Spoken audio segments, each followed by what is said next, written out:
Hi everyone and welcome to this new vlog.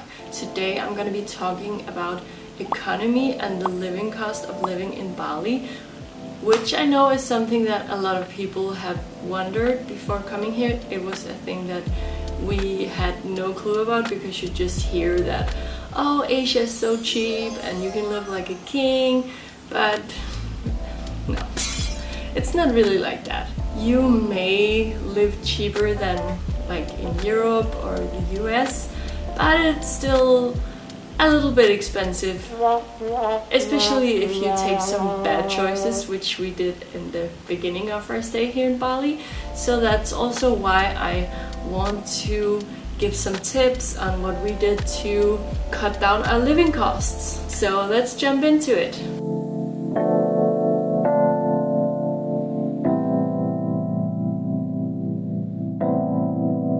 So when we first came here to Bali, we thought that we might just live from nothing and that we could save a ton of money, but it didn't really happen. Now we're starting to save some money, but at first we were always going above our budget. Let me take you through what we would spend like on an average week in Canggu when we didn't at all think about how much we used. So the first thing we did before coming here was like booking a villa, because you see these like beautiful images of people having these cool villas, like private pool, little kitchen. Yeah, it's not cheap. It's just not. The villa we first booked was like a one-room villa with like a little bathroom for ourselves, and then we had this like outdoor kitchen hangout area, and then we had a little private pool. And it was like in the middle of Canggu. Quite a nice setup, but we also paid around 12 or 13 million rupiah. It's more than we paid for rent back in Denmark, so when we just got here, we would go to fancy places for breakfast, like having this decadent avocado toast with poached egg on top, and like have a smoothie on the side. And then for lunch we would go to one of those same places where we would also have like a huge salad bowl or something like really yummy big thing. And then for dinner we would go somewhere like really fancy and drink wine. And so back then we would spend over 1 million rupiah per day, so that adds up to around 31 million rupiah a month, and that is even like a little bit low. I would say we would use more than that sometimes. I think that's self-explanatory that we can't live like that. Working out. That was something we wanted to do as well, because I mean you like to stay fit, and especially in a place like Canggu where everybody is cool, working out, doing yoga, all this kind of thing. And also we were just like used to working out like 4 times a week back home. So we wanted to keep that going. And one of the places that I heard about was Body Factory. And let me tell you, it's a really nice place. They have like big training area both inside and outside. And then they have this like very nice recovery area where there's a big pool and 2 different ice baths, sauna and a hot tub. So they just like have everything, and it's super clean, super cool. The staff is so nice, but it's expensive. Back home in Denmark we would pay something like 400,000 rupiah a month for a fitness membership, and this one was shocking to us how much it was. The first month we were here we paid the monthly membership because we just wanted, we just figured, of course we're gonna take a month, take my card, whatever. And then we checked our accounts and it was like 3.8 million rupiah for a month per person. That's quite a lot of money. After that we kind of slowed down a little bit. Like we quickly realized that we couldn't go every month and pay that. So then we had like day passes or like even a weekly pass if we wanted to train a lot for a week. That was a big cost that we cut there.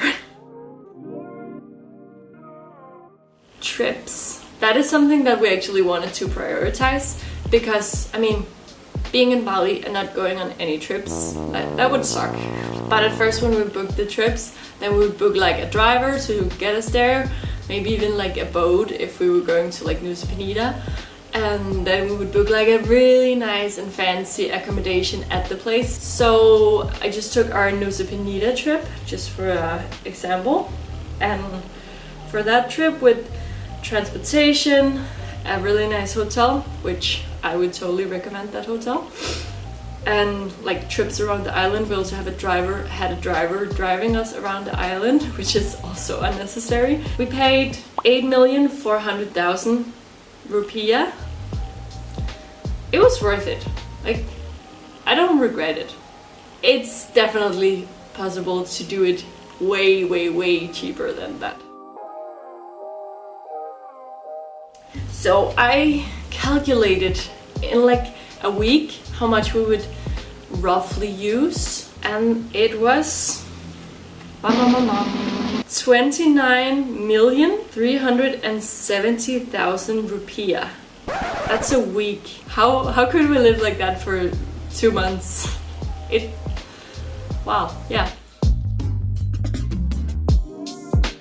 So, the things we did to actually save some money here in Canggu. First of all, we moved to a cheaper place. We found this cute little homestay where we're staying now. I think it's like 4 million a month. We only have this room for ourselves, and then we have to share a pool and share a kitchen, but we're not cooking that much anyway, so the kitchen and the pool area, like not a lot of people are using the pool area anyway, so if we want to use the pool area, we usually have it for ourselves. I can recommend just like living like this, living with like a shared common area, because it's so much cheaper. We started trying to like buy groceries and cook, but it's not that easy to get like nice groceries, and even some of the groceries here are like not that cheap. So we ended up paying like a lot of money for just like a bag of oats. I think we paid like 150,000 for a bag of oats. We thought that was gonna be our cheap breakfast, but no, fooled again. But the thing I'm gonna recommend for saving money on food is eat local. If you just go to a warung, get some nasi campur or nasi goreng, or like one of the local dishes, babi guling, satay is a favorite of ours for like a cheap little lunch. You can get a meal for like, you can easily get a meal for 20,000. You can even get one for 10,000 if you're like clever about it. Of course, if you want a drink with your food, and if you want to eat at one of the nicer places and not just like a little cart on the street, then I guess 20 is more realistic, but still, it's like so much cheaper. Before we would use, I mean, at least 500,000 on a meal for 2 people, and now we are using like 50,000 for 2 people.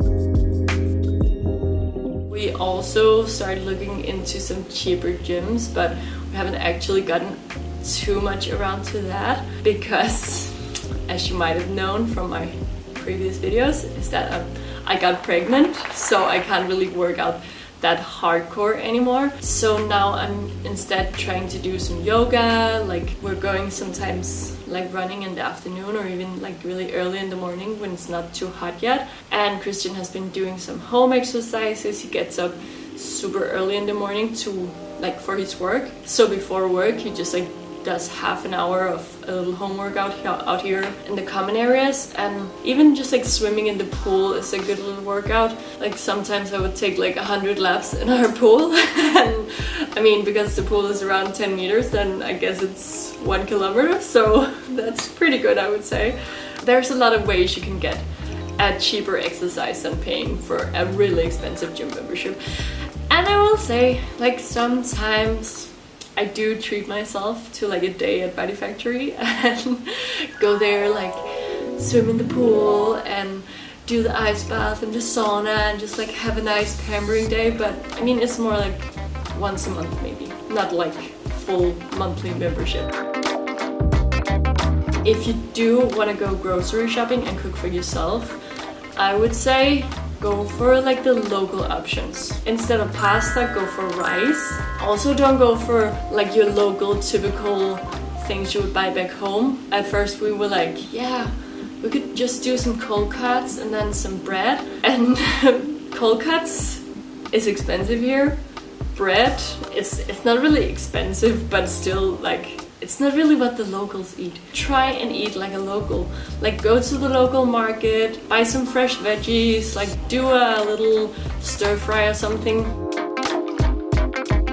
Really important tip is to get a scooter and learn how to drive it, because a lot of people here, they don't learn how to drive it, and it's so dangerous because people just like I mean, I'm not driving a scooter here because I haven't learned yet, and Christian, he has been driving a scooter since he was, I don't know, 14, so I usually just sit on the back and chill. But yeah, get a scooter, go explore the island, because then you can get a lot of like cheap experiences just around Bali. Of course, you have to pay for a boat if you want to go to Nusa Penida or to the Gillies. But even then, you can take your scooter to the harbor and just get a ticket to the boat instead of paying like a tour agency to book it for you, because you'll end up paying so much less if you just arrange the tour for yourself. Quite a nice option if you're not driving a scooter. Like they have Grab and Gojek if you want to have a like scooter where you can sit on the back, or if you want a car to go somewhere, and that's also quite cheap to take a Grab. But still, getting a scooter for yourself like monthly, that's the best way, I would say, to get around. What we actually spend now that we have cut our living costs here in Bali is, for a villa, it's 4 million per month, and for food we pay around like roughly 500 per day, I would say. And gym right now, I wouldn't say that we pay anything for the gym, but we do pay like the occasional yoga class or something. I pay 120,000 for a 1-hour class, which is really nice because it's also a prenatal yoga class, so it's specialized in pregnant women. But I bet you can find any kind of yoga class you would want to do here. For the scooter we pay 700,000 per month, so our weekly cost is now around 4,600,000 a week. So a week we roughly save around 24,900,000 rupiah. That's a week. That's my saving tips and like little insights into how much it costs to live in Bali. And of course, there can be other costs and other things you can save on, but this is just our experience and what has worked for us. And I would say we'd still live pretty decent here. Like, we are not missing out on anything. We're still living in a really nice place. We're still eating nice food and not the same food all the time. So let me know if there's anything else you would like me to make a video of about Bali, or about traveling here, or about like living here, or yeah, anything like that. Please reach out to me either on Instagram or directly here in the comment section. And if you enjoyed this video, make sure to like it and give me a little subscribe, because my channel is still quite new and I'm building my audience, so it would mean a lot to me if you would just like give me some love.